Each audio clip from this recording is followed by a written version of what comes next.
The most important thing is to have a back and forth and a conversation with your plastic surgeon to see what your needs are, what your wants are. And it really depends on what your sense of aesthetic is and how big or small you want to be.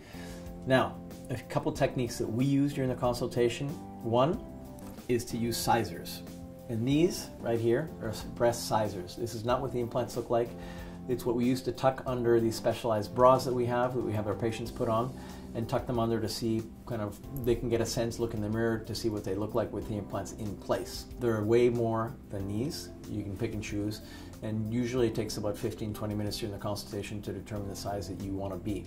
This here is what a real breast implant looks like. It looks very different than the sizers. This happens to be a round, smooth silicone gel, cohesive gel implant, what we call the gummy bear implant. And this is what we place.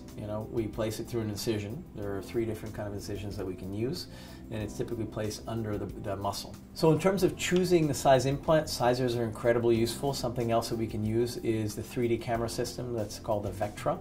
And essentially it scans in a 3D image of the patient's torso, and then the fun starts. We can click and choose different size implants, and you get to see pretty much what you're going to look like post-op. One of the things I hear quite a bit, and the tendency is definitely for people after breast augmentation, is to say, oh, I wish I'd gone a little bit bigger. And it's a very common thing, and it's something that if you go online, you see comments like that all the time.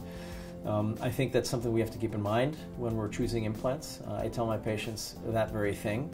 But that being said, I think it's important to remember that the larger you go with implants, the higher the risks you accept. So be responsible about it and try not to go too big. Thanks for watching, and if you have any questions, don't forget to leave comments below.